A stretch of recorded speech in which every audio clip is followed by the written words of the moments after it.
Hello guys, Andres here again. Welcome to this new part of Crashing the Baron, where we're going to study a few sequences, and this one is going to be how the Baron works on the prop.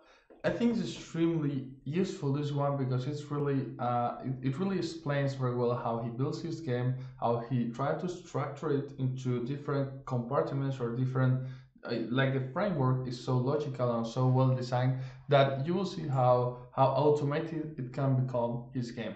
And I think it's going to help you a lot to understand how he usually thinks. And it's also going to be very inspiring for you to study other kind of spots. Remember that No Limit Holden 6 Max has so many different spots that having this structure, this framework at every single spot is going to help you definitely a lot to try to avoid first mistakes like trying to be a very complete player, and also give you the opportunity or the time to spend time improving the real parts of the game where the difference is going to be made. It's like a conditio sine qua non. You cannot be very good at poker if you are not very good at fundamentals. So let's go to this one and see how he plays. The problem, as you remember, is just a situation where someone checks the flop, you define pre-flop, your opponent checks on the flop, and you can bet or check here, right? So some players, for example, by the way, this defense is horrible. Oh no, it's with the ante. Um, all right, so I usually try to differentiate how my opponent splits his ranges, and we can see that once my opponent checks behind the burn or us, can we do different things? We can bet on the flop or we can check. If we bet on the flop, we can bet on the river, we can check raise, we can check call, or we can check fold. Normally, if you bet on the flop, he checks behind. I mean, you check on the flop. He checks behind the flop. Then his range is marked, and you can put a lot of pressure on your opponent, and your sizings will tend to go bigger than smaller.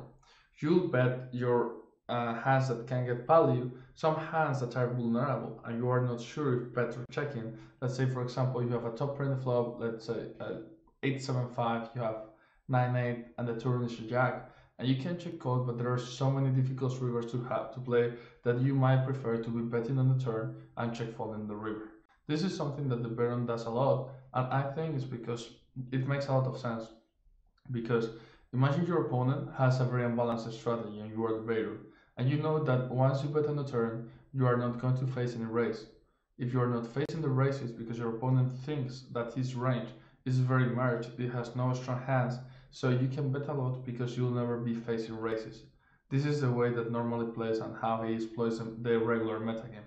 If he's playing, for example, against someone like, for example, me or Linus Love that might be raising a couple of times more often than many people when he checks behind, is or Tutor, for example, is going to be really pain in the ass if he's betting too light because I can be checking, for example, some overpairs that would be raising on the turn if I feel that my opponent is betting very light.